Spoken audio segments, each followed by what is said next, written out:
ஒருத்தன் சம்பாதிக்கிறதுனுடைய முதல் நோக்கம், நீ ஆபீஸ்ல வேலை செய், சொந்தமா கடை வச்சிரு, என்னமா நீ மேனேஜர் ஆயிரு அல்லது கூலியாள் ஆயிரு. முதல் நோக்கம் சம்பாதிப்பதற்கு உங்கள் குழந்தைகளுக்கு நீங்கள் சொல்லிக் கொடுங்கள். அடித்து சொல்லுகிறேன், கோடி ரூபாய் இல்லாவிட்டாலும் கூட ஒரு கோடீஸ்வரன் என்ன வாழ்க்கை வாழ்றான்னு அல்ல அந்த பிள்ளைக்கு தருவான். எழுதி வச்சுக்கோங்க. பெருமானார் சொல்லுகிறார்கள், நான் சம்பாதிக்கிறது கூலி வேலையாக இருந்தாலும் யாரெல்லாம் யார்கிட்டையும் கையேந்த கூடாது, உன்கிட்ட மட்டும்தான். அதுக்கு தான் இந்த சம்பாத்தியம் அப்படின்னு சொல்லணும். எப்படி சொல்லணும்? என் மரணம் வரை நான் பெற்ற பிள்ளையிடத்தில் கூட எனக்கு இது வேணும் கேட்க கூடாது, நீ தந்தா போதும்.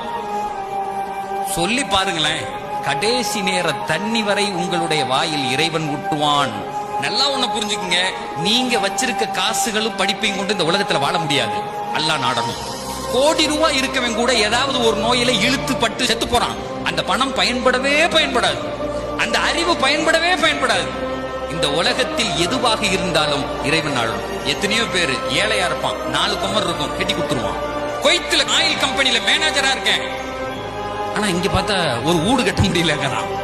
என் பிள்ளைய படிக்க வச்சு ஒழுங்கா கட்டி கொடுக்க முடியலங்கிறான். வித்தியாசம் இருக்கு சார். எவனிடத்திலும் வாழ்க்கையில் கையேந்தி விடக்கூடாது. இறைவனே என்னுடைய மனதை நிரப்ப வேண்டும்.